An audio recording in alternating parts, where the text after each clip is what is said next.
What is the why for you? For these fundraisers, it's just like, look, I personally have my battles as well, but I guess the reason I decided to make it about men this year is I feel so comfortable to speak to my friends about how I'm feeling and everything. And the knowing that men don't feel safe enough to do that or feel like they could be judged or all of that stigma, I'm like, all right, I'm going to be a female here doing this for the guys because like the voice needs to continue to be heard. Welcome back to the Keegan and Company podcast. For those who are new to the show, my name is Keegan Hipgrave. And guys, if you haven't already, could I get you to jump over, subscribe on whatever platform you listen to this podcast on, Apple, Spotify, YouTube. It's a great way for us to grow the platform, grow the podcast, and have some just incredible guests like I have on today. In this episode, I'm joined by accountant turned ultra runner. V just completed a 24-hour run, 162 kilometres. Vanessa Angerer, how you feeling? Pretty good. In general, our body has recovered really well from the fundraiser. Like, definitely need to stay off running for a few more days. But yeah, ultimately, it's a pretty good bounce back. We're 5 days post. We're 5 days post run. How's the body feeling? We did a little run this morning. Well, we ran. You didn't run. I was cycling. You were on the bike. How is the body? Look, I ran like a tiny bit, like just across the field. And yeah, my knee's a little bit fluidy, but it doesn't hurt. It's just feeling like sticky.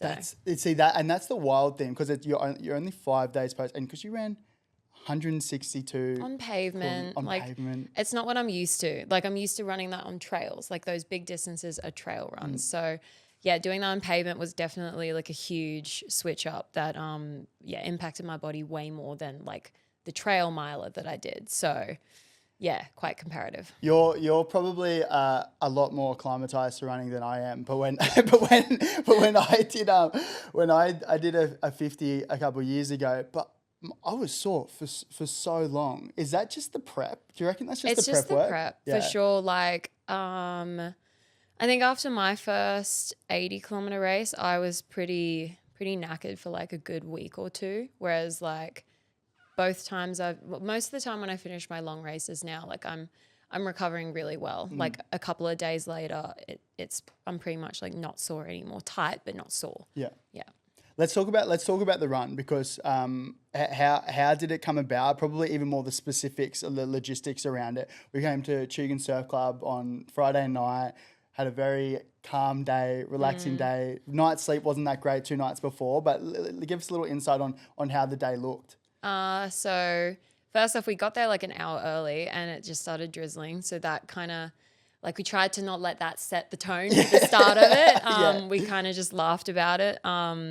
But yeah, not great starting off wet. Like, it's annoying going into something at the very start, sopping wet. But eventually it calmed down and the night shift was pretty rough. Like, upside was we had people supporting us the entire way through. So that just like at its core, people giving their time to be there for these causes. Like, yes, we're doing like the bulk of it, but it's a lot for people to be selfless enough to come along and support. So that always is like a super meaningful piece to what we're doing and just like bringing people together. How was the night? Was the night one of the toughest parts of the race? It was definitely like a hard mental bit because I didn't want to like give up or anything, but my because I was alternating between 6Ks and 6 miles, those 6 miles were equivalent to 9.6 Ks.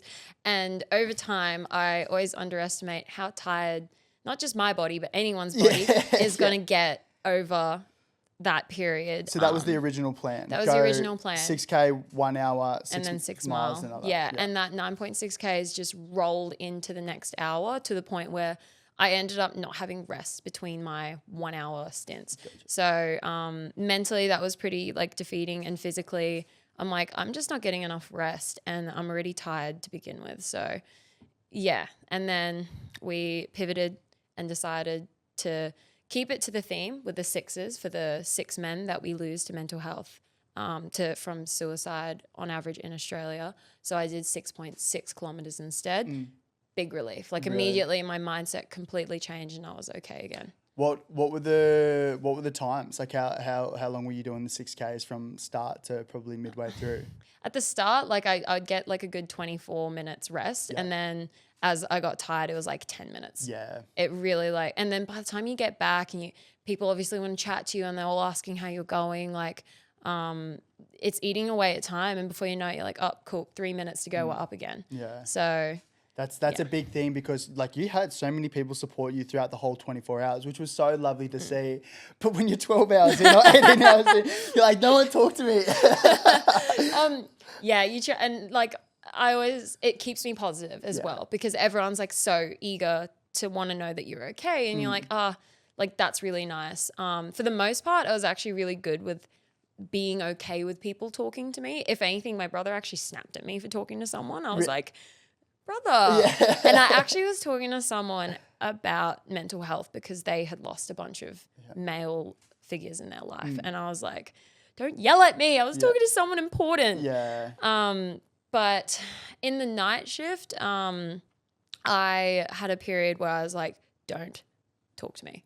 Really? Like, just don't. Okay. I was like trying to run in front of the pack. It made me, I was like going like 450 split at one point because I was like, get away from me. Yeah, right. You were trying to outrun the people. I don't want to hear your conversations, but I also don't be rude enough to say, shut up. Yeah, gotcha. Well, I mean, it's probably fitting if you wanted to tell someone to shut up. You probably had a good reason to. I was just like, we're just going to hustle in front. But even when you were going through, like I was talking to you beforehand, like the morning of, we had a coffee and I was like, oh, so like, what are you going to listen to? Like what music are you going to listen to? And you're like, nah, I'm not going to run with it. Why no music? Just because I like the mindfulness of trying to like fight those demons that are coming up. It's kind of like, all right, what's the core issue? Why are you thinking like this in the first place? Okay, so how do you fix that? You don't put a distraction over it. You deal with it front on. So putting earphones in, podcasts and everything, I get it. It does. It's nice to kind of numb the like the repetitiveness of what you're doing. And yeah, each to their own. That's just the path that I'm choosing to use to like make me a stronger runner long run. So every run. Like I haven't listened to music on a run for quite a while, like a few months now. That's so incredible, because like I would find like I use music to be to trying to get motivated sometimes, especially when I'm doing like not 24 hours, but like over an hour. Yeah. Yeah. Yeah. Which like, don't get me wrong, I love my music, I love my podcast and listening to all of that, but just I'm choosing to, cut that out while I'm running, because I guess I want to take it as seriously as I can, and to me that's something that I can hopefully use as a tool to make me better. Do you reckon you think through so many more like life issues when you're not doing it, because you're forced to like think through things? You can't just numb it and get away from it. Yeah, for sure. Like when I did my first miler at the end of last year, things come up like as you would know that I lost my dad just before that miler, and kind of like processing, like letting myself just feel how I needed to feel. Yeah. I think that's just like a general thing that you can bring into like life in any sense, is that sometimes you just got to feel, and you shouldn't try to distract that with anything else. Just let it sit with you. I'd like to zoom in on your first miler, if you're comfortable talking about that. First of all, how did it come about? And I'd love to talk about your dad, if that's okay. Yeah, so the miler or what happened with my dad? Probably both, and how they fit in together. So first of all, like the miler was purely just like a race that I wanted to do. Like I had done the 100 the year before, and I thought, okay, well there's no kind of leap. I mean, there's no like small stepping stone to a miler. But you'd done like a 15 and 80 prior. I've done like pretty much every distance in between. Just there's nothing after 100 until a miler. And so, I was really like, as an athlete, I was just working towards that miler. And then unfortunately in October, my dad's 95. He would have been 96 this year. And, unfortunately, he got COVID, and then COVID turned to pneumonia. He got rid of the COVID. Then he got rid of the pneumonia after 3.5 weeks in hospital. And just unfortunately, his body couldn't recover. Yeah. So it was a heavy piece, because I didn't really realize it at the time or like growing up, but until now I've kind of realized that my entire life from the get-go, I knew I would lose my dad quite young. It's not like it's not like cancer where it's like, boom, you've got like a month to go. It's like I've always known that at a young age I'd lose him. And that kind of sunk in. And so I turned the miler into a thing that I would do in his memory, because he was such a hardworking man that I wanted to work really hard in his memory, for me, for my family, for him. What was he like? You said he was hardworking. What did you love about him? For everything that he'd gone through in his life, and yet stayed so focused on never giving up, no matter how hard anything ever was. Like I'm reading the World's Happiest Man at the moment. Eddie Jacku. Yeah, and he was on the other side of the story, because my dad was Christian but grew up in World War II, but like didn't believe, his family hated everything that was going on. Yeah. But he literally had friends that were Jewish, like ripped from his life. Yeah. And like that's not something that we would ever go through. Yeah. Like it's all relative. We all experience different things. But anyway, he went through all of that and yet came out to be the most giving man. Really, yeah. Like me and my brother was like, all right, you give so many donations. Dad. Like you don't even take that much care of yourself sometimes. But that was just his character. Yeah. So. But like a lot of those traits have been passed down to you, yeah? Like I look at you as someone who's incredibly generous, like not only, but probably more to do with like your time and like doing this incredible 24-hour run for men's mental health. And so like props to you, because I reckon a lot of the traits that, you know, your parents have probably naturally be passed down to you, yeah? Yeah, it's just, I guess, doing these fundraisers is my equivalent of it. Yeah. Because I don't have thousands to give. I'll try to round up everyone else to help make that happen and run for some sort of cause to make it more worthwhile. So what was the time frame between when you lost your dad to doing the mile? It was exactly 4 weeks after. The day that I raced was 4 weeks after. That's huge. Yeah. So there's a big turnaround. A lot of people are like, are you still going to race? And I'm like, okay, I know my dad, if he didn't fully get why I was doing all these crazy runs, like it was hard to make him understand that, and that was so fine. Yeah. But I feel like if he understood, he'd be like, why would you give up? Yeah. Like, why would you, don't stop for me. Yeah. So yeah, there was no question that I was not going to do the race. Yeah. So yeah. Was there any times in that race where like, and I don't want to put words in your mouth, but like it was tough, like you don't want to do it, but then like you lean on the thought of your dad, like was that ever an issue or not really? It was kind of like there was no thought of I can't do this, I won't do this, it's hurting too much, I want to give up. None of that. Yeah. None of that at all. Because it was so important to me that I did this for my family and for my dad, it just never weighed on me that I would not carry on. Yeah. Like the only thoughts were, look, I'm hurting, like full stop. It's not I'm hurting so I want to quit. It was always, we're just going to keep going no matter what. Like you have like a pacer help you out on these races. Yeah. They're not trying to make you go fast or anything. They're just trying to help you go. Yeah. And I just said when he joined me, you just got to get me across the finish line. Yeah. That's all I want to achieve here today. Yeah. So, and that's what we did. V, thanks so much for sharing that. That's it's super incredible, and like I guess that's the whole reason why we want to have these conversations. Yeah, is to you are such an inspiration in the community doing what you're doing, and I think the way that you can talk about it and be so vulnerable, like even looking at you over the weekend, like you're super open about everything that was going on. Like I remember I came for the morning shift, the sunrise shift, and there was one of the guys who was walking past and saw the sign out front of the tent, and he's just like, fuck, I've lost too many mates to suicide, bang, donated straight away. And you're like 12 hours in and you still give him time to talk to him. Like that's like... I felt this immediate need I had to say something because I'm doing it for people like him and all of us. So yeah. Well, that's the next thing I'd like to zoom in is like the why. Like why do these races? Why do 24-hour run? Like what is the why for you? Just for these fundraisers, it's just like I personally had my battles as well. But I guess the reason I decided to make it about men this year is like I feel so comfortable to speak to my friends about how I'm feeling and everything.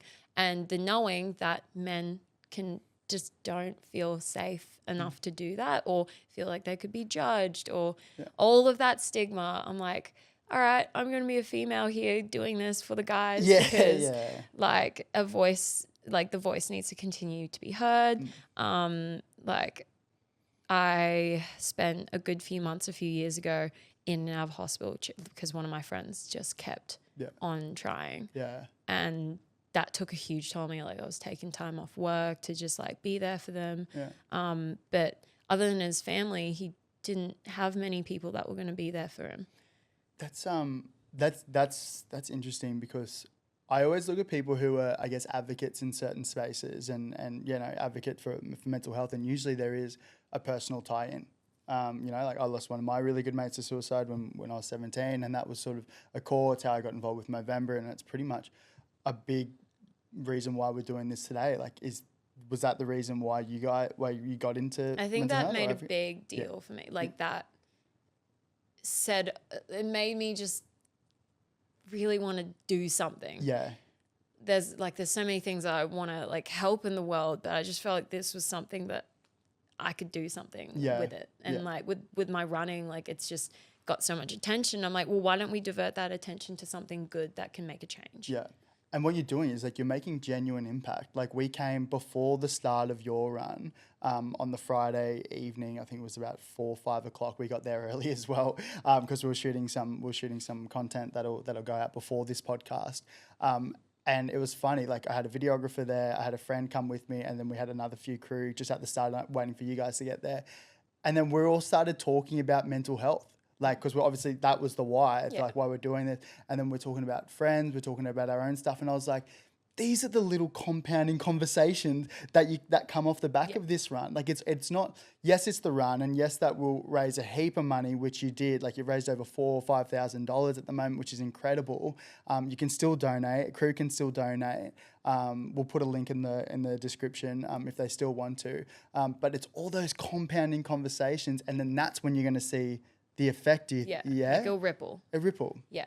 And that's all I could ask for is that, like, I'll carry on. I might not keep doing these fundraisers every year because there's only so much I can keep putting my body through. And I'm not the type of person where I think I will ever want to like run around Australia or do those kinds of things. So it's like, how many challenges can I come up with that are like actual challenges that I like haven't achieved before to make it interesting enough to donate.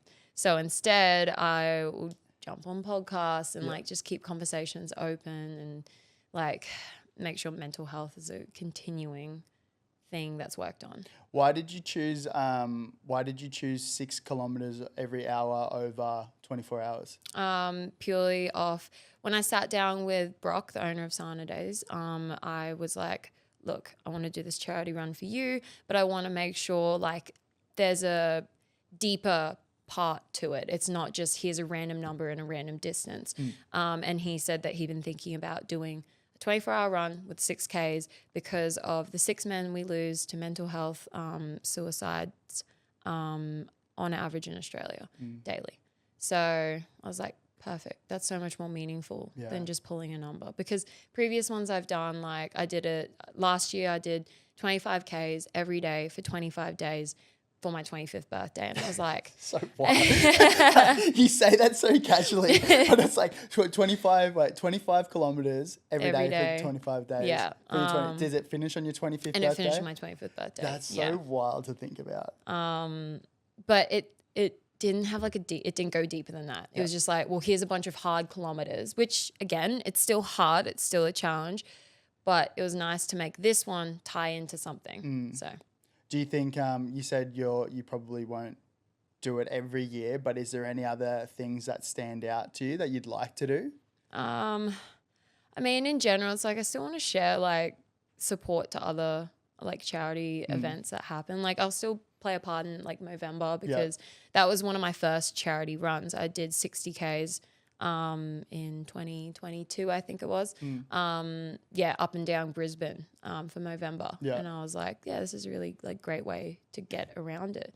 Use my body to like power through some pain to raise some money. So I think I raised like a good $5,000 out of that one. Sick. So yeah. And Movember doing great things. I've been a Movember ambassador since I was like 20, I think. And that was the thing. We used to do these Movember events here on the Gold Coast. And it was pretty much just, we had, you know, the old wilderness in Palm Beach. It was just like pretty much a cafe restaurant type thing, pub. And we would get like all the footy boys in, and we'd have a few of us would like auction off like to shave our moustaches off. So we'd have like the whole crew, like all the footy boys, corporates, like, and then just friends and family and whoever else wanted to come, and we'd pack this thing out, and we'd have like donation beers. So the corporates might put $50 in for a beer. Our mates might put 50 cents in for a beer because they were poor uni students. But then we would auction off our moustaches, and then we'd have a bunch of other things to raffle off. And that was such a great time, like because it was like, it was a fun event, and I look at like what you're doing as a tricky event, but it was creating conversation. Exactly. That's it. As long as that can happen. And that was the thing. I remember like we set up, and we set up way too early at like 2 or 3 in the afternoon, and the event was supposed to start at 4. Me, my old boy, and a bunch of our mates, we were just like on the beers early, and we had Channel 7 or Channel 9 come down to do, I don't think it was a live cross, but we had to do a cross, and we were blind, like talking to the news reporters, and then it was a very funny. But Movember doing incredible things, and I love the fact that yes, they do it around November, but they also have some incredible events throughout the year as well. Yeah, and that's the thing. Like it's not just like a set time of the year where we should be concerned about it. It's a daily conversation. Yeah, like it shouldn't just switch off because now that this fundraiser is over, it's like I don't want to stop talking about it. Like, Back to the running. When I did my 50, I thought beforehand, I'm going to do this run, and I'm either going to love it and do it every year, or I'm going to hate it and never run again. You're obviously done so many in your time. Do you still love it? Is it still? I do still love it. Like I actually, when I was doing the Cosy Miler, there was definitely a bit there where I was just like, I hate running.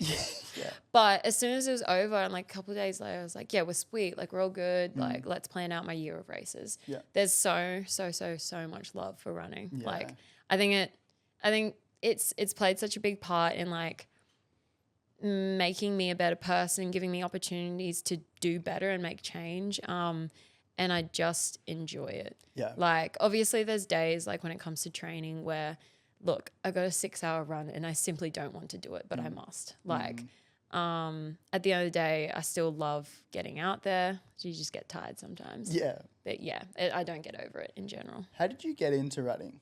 That's a broad question. Were you a young runner growing up, little athletics or track and field? Were you in high school, or was that sort of after high school that you got into running? It was definitely in high school. It was grade 7. I did cross country, and I'm pretty sure I came like 2nd or 3rd, which was a shock. Like I kid you not, I was the kid that would wear her formal uniform to get the heck out of sport. Really? Like I would never have expected that. Yeah, nah. I wasn't here for it. Yeah. The only sports I did do and did enjoy were tennis and karate. Because that's what my parents put me in. Tennis I absolutely loved. Karate took me a while to like enjoy it, but I got there. Are you a black belt in karate? Yes. That's it. Is that your fun fact? It is a fun fact, yes. That's so funny, because what we also haven't really talked about is the fact that you're an accountant as well, qualified accountant. So I feel like you've just got all these left field random things. Pockets. Sorry, I didn't mean to interrupt. It's okay. But yeah, so I did well in that cross country. I was like, I'm going to like keep trying to do it throughout high school. I didn't win or anything in high school, but I really enjoyed it. So I was like, let's just keep doing it because it's fun. And then going through university, like I'd run real sporadically with one of my friends. We'd just go to the spit, run on the sand, get extremely tight calves, and then me put off running for a month and then come back. Yeah. It wasn't until I was rehabbing an ACL reconstruction And it was, I'm not chalking this up to COVID, but at the time, like I was meant to run a half marathon the year that I had the operation. But because I had that, I had to push it back.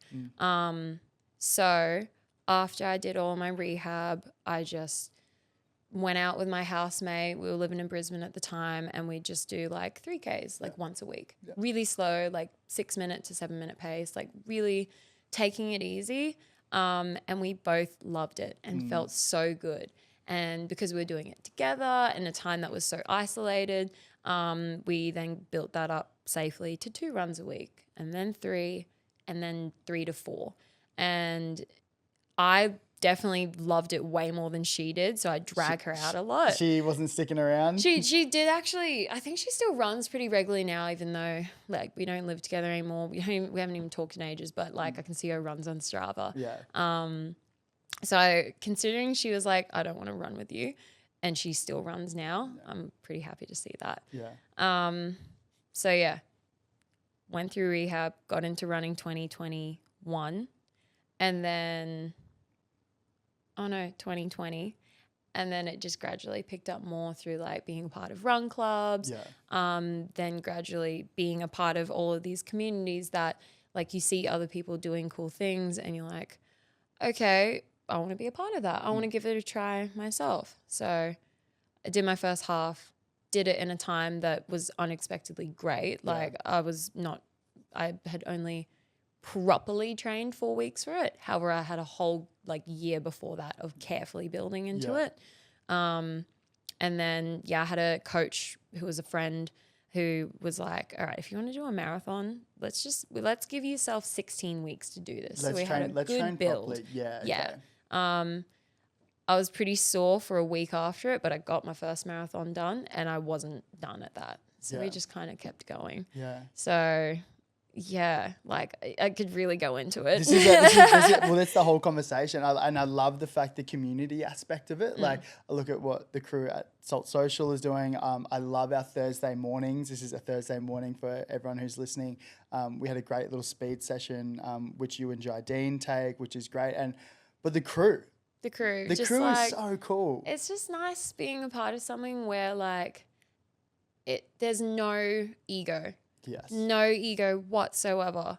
Everyone there is just like, cool, they're faster. All right, I just want to push myself to be faster. It's not, oh, that's really annoying that they're faster. Yeah. Like, why am I not good enough? Like, it's just really healthy. Yeah. So it's nice being a part of that and like continuing to promote that. Yeah. And always welcoming new people in. And although maybe they feel initially like slow, maybe at the back of the pack, like, that's okay. Yeah. Like I said, my first run was like nearly at a 7 minute pace. Yeah. You have to start somewhere to get to the next destination. So did I make a mistake going in the fast group this morning? Because they went so fast. I was like, I think you were sweet in there. There was group 1 and group 2. Yeah. And the boys, obviously they run a fair bit, and because I thought group 1 were going to do 5 1 miles, and the group 2 were going to do 4. And I was like, oh, I'd like to do 5, so I'll go on the fast group. And the boys took off. Yeah. They were going like sub 4 minute pace. I was like, oh shit, this isn't what I was expecting at all. Yeah, but that happens, and you've kind of got. We didn't want to break it into 3 groups. It's too hard to manage. Yeah. So it's kind of like you're either kind of in the middle. And so being in group 1 honestly suited where you were at anyway. So even though it might not feel like it's right, it was like from our point of view, it's perfectly fine to be there. I think you talked about how you had the 16-week training block to go into a marathon, one of your first marathons. I think that's probably a fitting conversation to have now, because you got Gold Coast Marathon just around the corner. Mm-hmm. Sold out. Yeah. The Gold Coast, even just running community, that's something we can talk about later, but the running has taken off. Yes. Like Australia. Really, really taken off. Like really, really taken off in terms of like what a 16-week program would look like. And I know it's in depth, but broadly, like overviewing, what would that look like? Like, what are the things do I need to be hitting in the lead up for a marathon? I guess like your speed sessions would be, you're going to have your intervals, but you also have like tempo sessions where you're putting in race efforts in there. So it's like, say you have like a 20K tempo. you warm up into it with like 2 to 5Ks, and then you'll have like, and this varies all the time, but then you'll have like a 2 to 5K section where you're running at the goal pace for your marathon. So say that's a 5-minute pace, cool. You're going to hold that for 5Ks.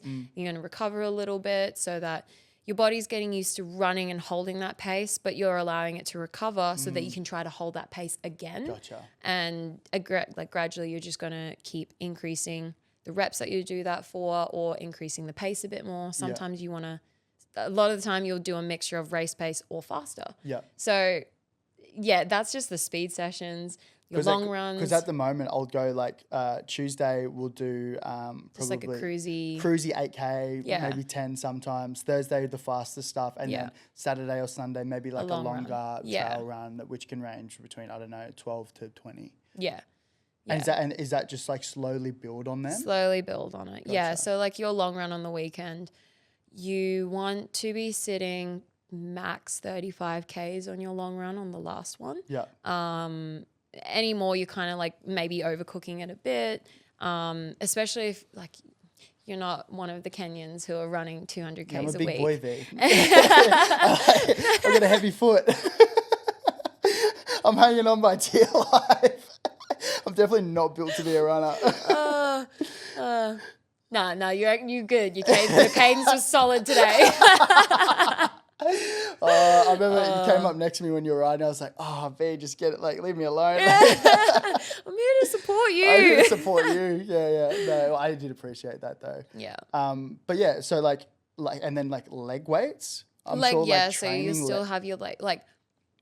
A lot of people don't place that importance on it, but especially with hybrid stuff coming out at the moment, like people are definitely leaning more into, we're going to do the cardio, but we're also going to pump the weights. So that's been a healthy kind of change in that environment.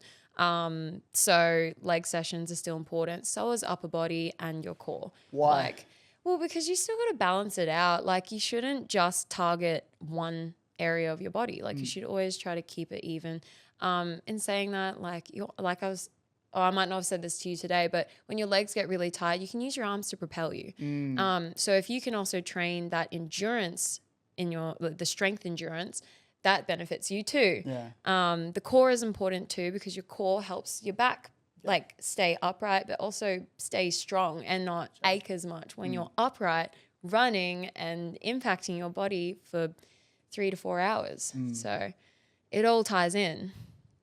I know I love the fact that we talked about how you got into running, but like I said, we haven't really talked about the fact that you're an accountant. Like and you went through with one of my best mates, Fletcher Kibble. Yeah. that was so random. So unlikely. That was so random. Why the accounting route? And then I'd love to know the story. Like, how did you get into accounting, and then why the shift into running and running coaching? So accounting, I like numbers, I like maths, like even now the business with Jai, like I love being the person that's sitting with the accounting side of things. Like it just makes sense to me.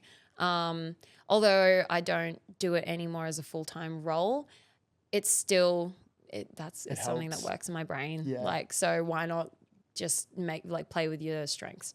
But why I chose it, look, it's kind of like, what did your parents do?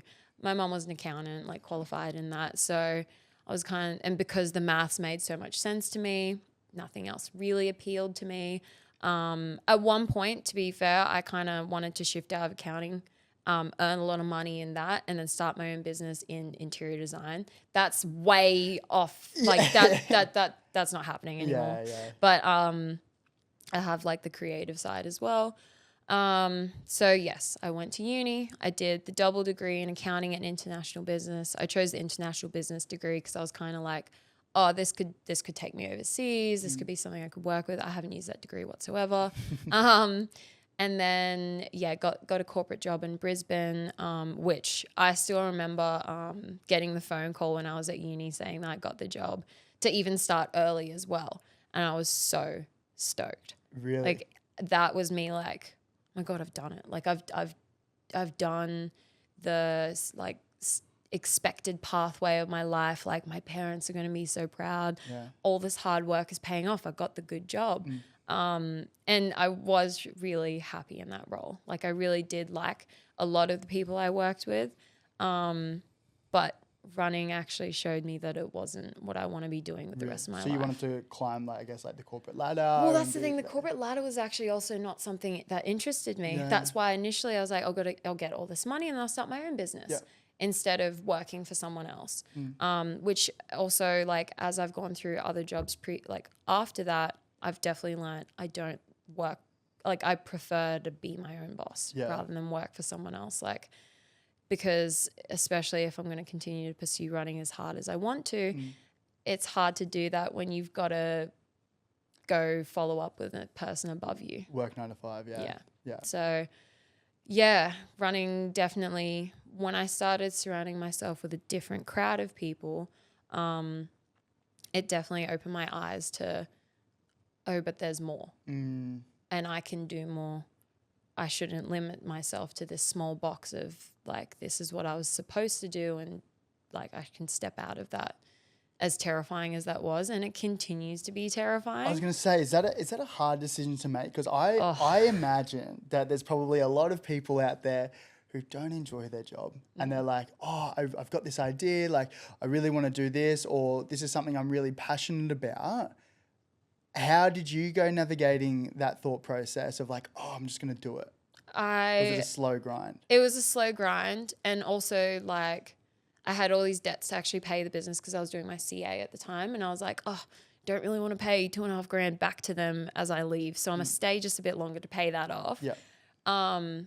But I just spoke to my friends about it and my family, and I made sure, like, I spoke to the people that, like, knew me, and they're like, accounting's not, like, I can see you're not you anymore. I became so unhappy in it. Really? Yeah, like, nothing.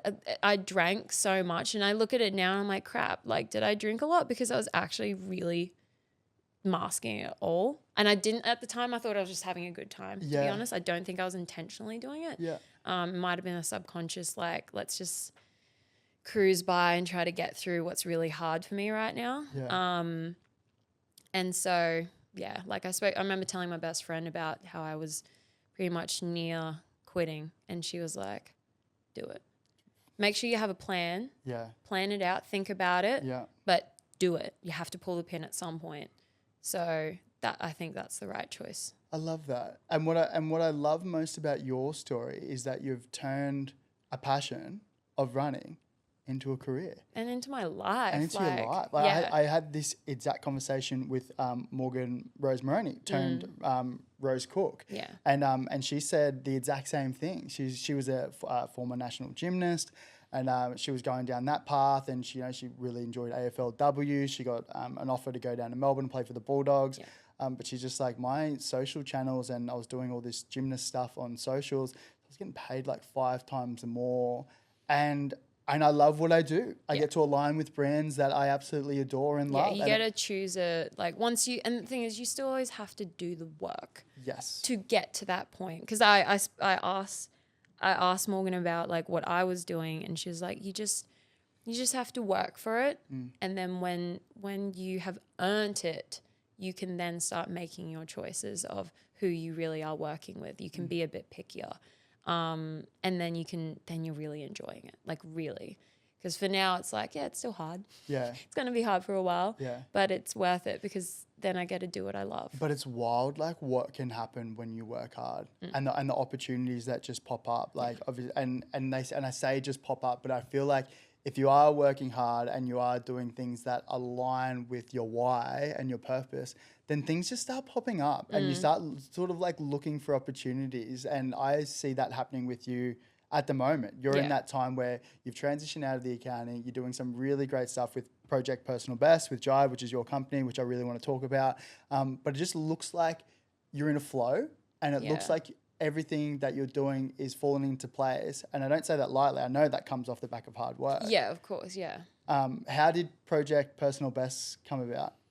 It started off as, I think it was at the start of this year, I asked Jai, like, hey, I wanted to start my own, like, equivalent to the Thursday sessions, just on a different day, because out of respect, I'm like, I don't want to just start it and not ask you since you're my mate and I do your sessions.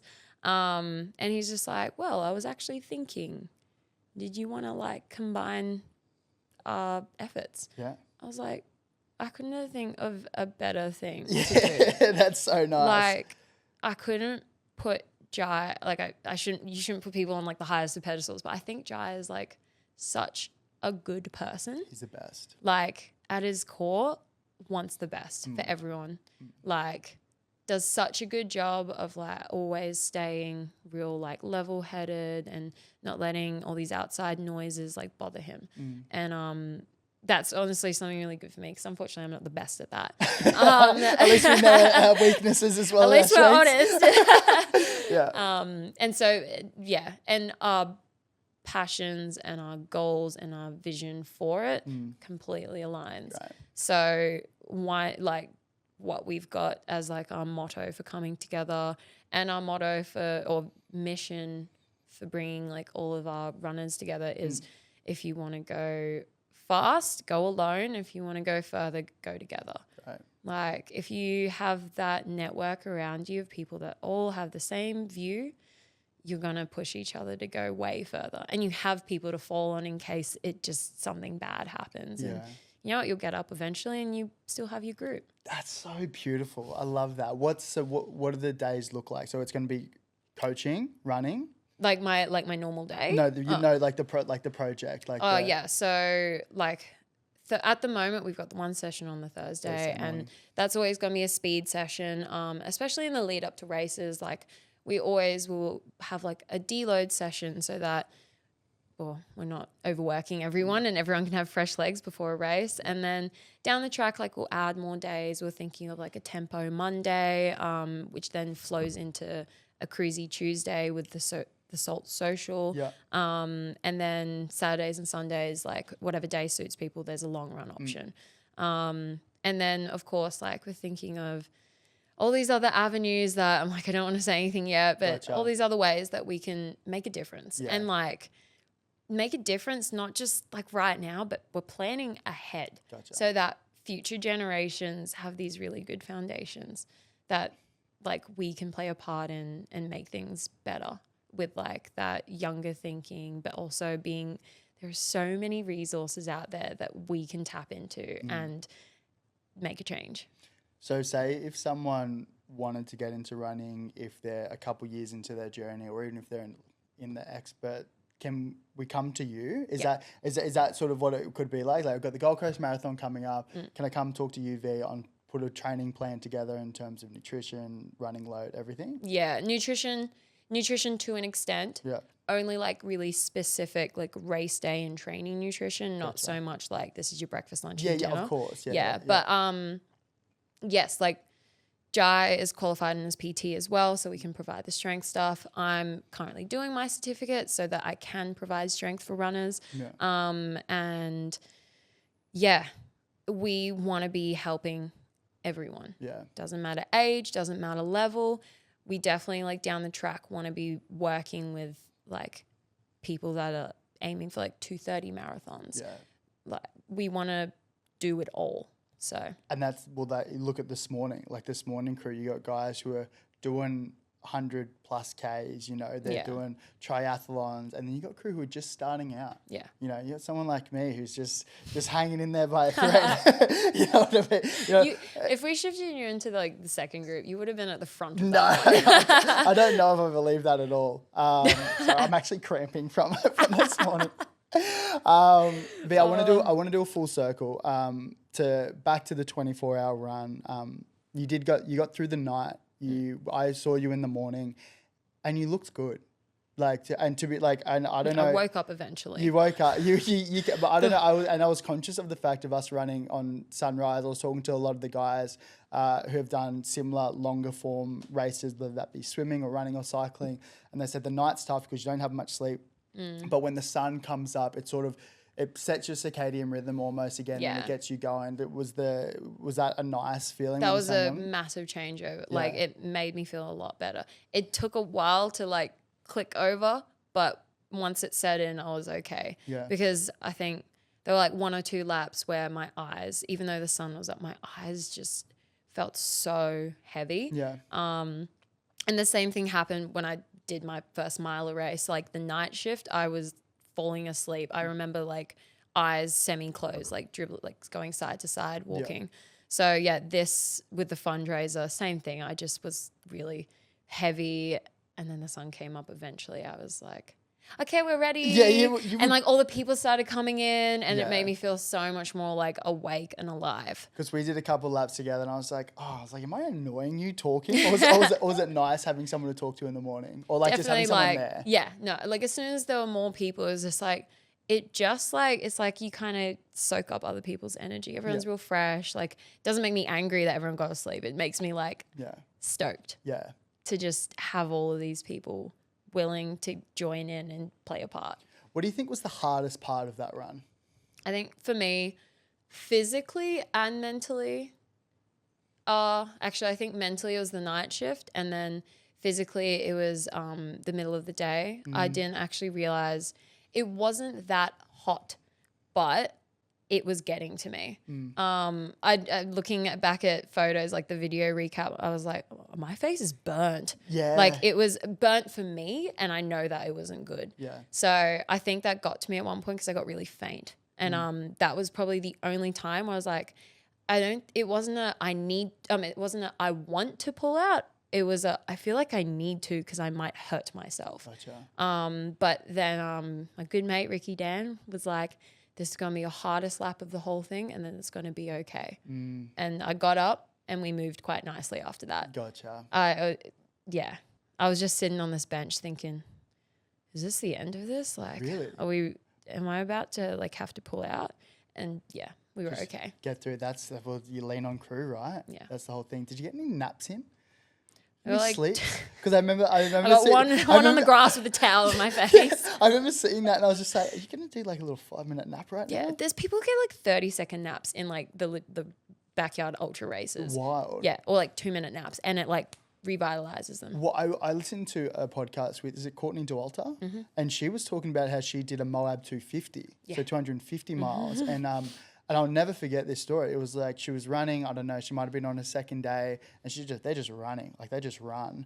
And her tracker or a pacer was just like, you're running all over the shop, let's just have like a quick like 20-minute nap. She parked up on the side, couldn't sleep, was restless, and she's like, this is stupid, let's just keep going. Went for another little bit, and then maybe, I don't know, however many hours later, and same thing, was running all over the shop, was hallucinating, and she's like, let me have 1 minute. Let me just have a 1-minute nap. And he's like, okay. Anyway, she fell asleep and had the best sleep ever. And she thought she slept for hours. Yeah. And then she woke up, her pacer woke her up, and she actually got angry. She's like, why'd you let me sleep for so long? And he's like, it was a minute. I was like, but she just felt so good. Yeah. And then she just kept going, and she won the race by 8 hours. She was 8 hours or maybe 10 hours in front of second place. She could go home, have a shower, and get an 8 hour sleep in before the next second person came. Crazy. Yeah, wild. She's just something so incredible. Do you have any inspirations or role models in the running world? Definitely Courtney. Courtney's one. For sure. Yeah. I definitely look up to like Lucy Bartholomew and what she does as well. I'm really bad with names. Hey, like if I saw a photo of a lot of people, I was just like, yeah, that's what is it about them? Do you want to replicate like some of the runs that they're doing? Or is it just the fact that I think it's just a driving force, because I almost got scolded one time for being like, oh, I would like to be like someone else, and they're like, no, don't be like someone else. Like be you. I'm like, okay. Yeah. So it's building my own version of what's similar to what these other people are doing, but just doing it my own way. Like no one story is identical. So no matter what, I'll always be different to Courtney's of the world or anyone else. So yeah. Do those longer races interest you at all? Like going overseas and doing longer stuff? At the moment, longer than 162. That 162K was nothing, V. At one point, because Shawnee doing the run around, he did the 200-miler last year. I was like, oh, I want to do that. And after doing the mile, like now I've done 2 milers, I'm like, maybe not. It's enough for now. Because running, like I'm only 26, I've still got so much mental resilience to grow and develop. Same with my physical. So at the moment, let's just get foundations right of ultra. Let's get strong on hills and comfortable instead of really struggling, like slogging up those hills. And yeah. I've heard you talk about that before, where you don't see a lot of your younger crew doing ultras. It's more the older crew. Yeah. Is that just time on legs? It's time on legs. And someone actually left a comment on podcast snippet of what I had said there. It's time on legs 100%, but it's also mental 100%. Yes. So yeah, I can't discredit the fact that it's not just being older and walking the earth for ages. It's also usually when you've been on the earth for longer, you've been through more things. So to be fair, you could be an 18-year-old that's been through absolute hell and come out really strong. That will play a huge part. I mean, for example, me having what happened with losing my dad, that built up the mental strength to keep on going. But then the physical side is, well, you still need to be able to go fast. Like if you're not naturally fast, you still have to train that. Yeah. There's still so much getting used to. There's a reason I've done the races I've done and bounced back like a couple of days later. Yeah. And with not a single injury. That's probably like my biggest thing is that in 4 years of running, after an operation, I've had no injuries. None that are like, I need to take months or weeks off. So, and look, I could have tripped and hurt myself in that sense. But in terms of like overtraining or anything, nothing. Because I'm trying to do it as sensibly as I can. There have been a few times where I was like, probably not my most sensible of choices and I've gotten away lucky. Yeah. But for the most part, building mileage, building your mental strength, you don't have to do that immediately. Like, you don't need to get that gratification out of, wow, my mind's really strong. I managed to achieve that like with no training. Yeah. I don't think that's a bragging right. Yeah. Good on you for doing it. But it's almost disrespectful to the people who work their freaking ass off for these things. And like we talked about, you got to do the work. You got to do the work. Yeah. And some people are really talented or their bodies are just really good with it. Like everyone is different. Yeah. That's the other thing that can't be forgotten. Well, I'm very glad that I'm leaning on you and Jai for the running advice. To finish up then the end of the run, how did you feel crossing the line? Because I go back and I look at the clip that I sent you yesterday or the day before. It had beautiful music in the background. I'm like getting goosebumps. I was like, everyone's like cheering. Like, how did that feel? Like crossing the last lap? I really wanted to cry, but it just didn't really want to come out. I cried watching the video. Yeah. That seeing a recap of what I went through it's just seeing myself and like knowing how much I was hurting, that makes it all sink in. But crossing that final 6K mark was just like a sigh of relief, like it's over. Yeah. And we did it together. It was just like this is why I like doing it with community. Because a lot of people, when I was posting about it, I was like, oh, you're doing it by yourself? I'm like, absolutely not. Come and run with me. Do not let me do this by myself.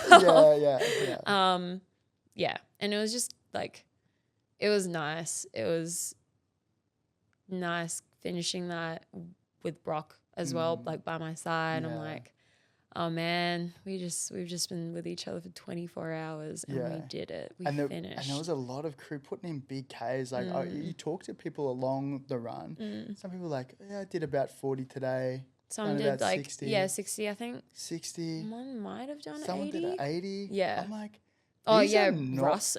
Russ. I was like, these are not short distances. Nah. Like it was so That's impressive. Still a lot. Yeah. So seeing what other people will happily do to support a worthwhile cause is very beautiful. Yeah. To donate, we can still donate. Where do we go? You can either go on my bio or the Sana Days bio. And I'm not sure how much longer we're keeping it open, but we are also doing a prize draw for any donations over $5. Great. V, before we wrap things up, is there anything else that you'd like to talk about before we finish it up? Is there anything you think we missed or that you'd like to touch on? No, I think that like really touched on a lot. Hey, yeah. It flies. It really does. Like you need multiple conversations to really like get all of it. You need like a ritual 3-hour podcast. Yeah, I know. Hey, we'll do this again for your next big event. But I know we've had so many great conversations over the last couple of weeks in prep for this. Even when like I only heard about this last Tuesday on the Salt Social. That was the first time I heard about it, and I was like, well, this is something that we definitely have to talk about. So no, thank you for not only coming on today, but doing what you're doing in the community. Like it's so inspiring to not only me personally, but everyone else in the community. And it's like everything we talked about before with the compounding conversations, like what you're doing, V, is making genuine change, and I'm so impressed, and I've got a lot of love for you. So thanks, V. Thanks for having me and letting me talk about all of it. Beautiful. That's it.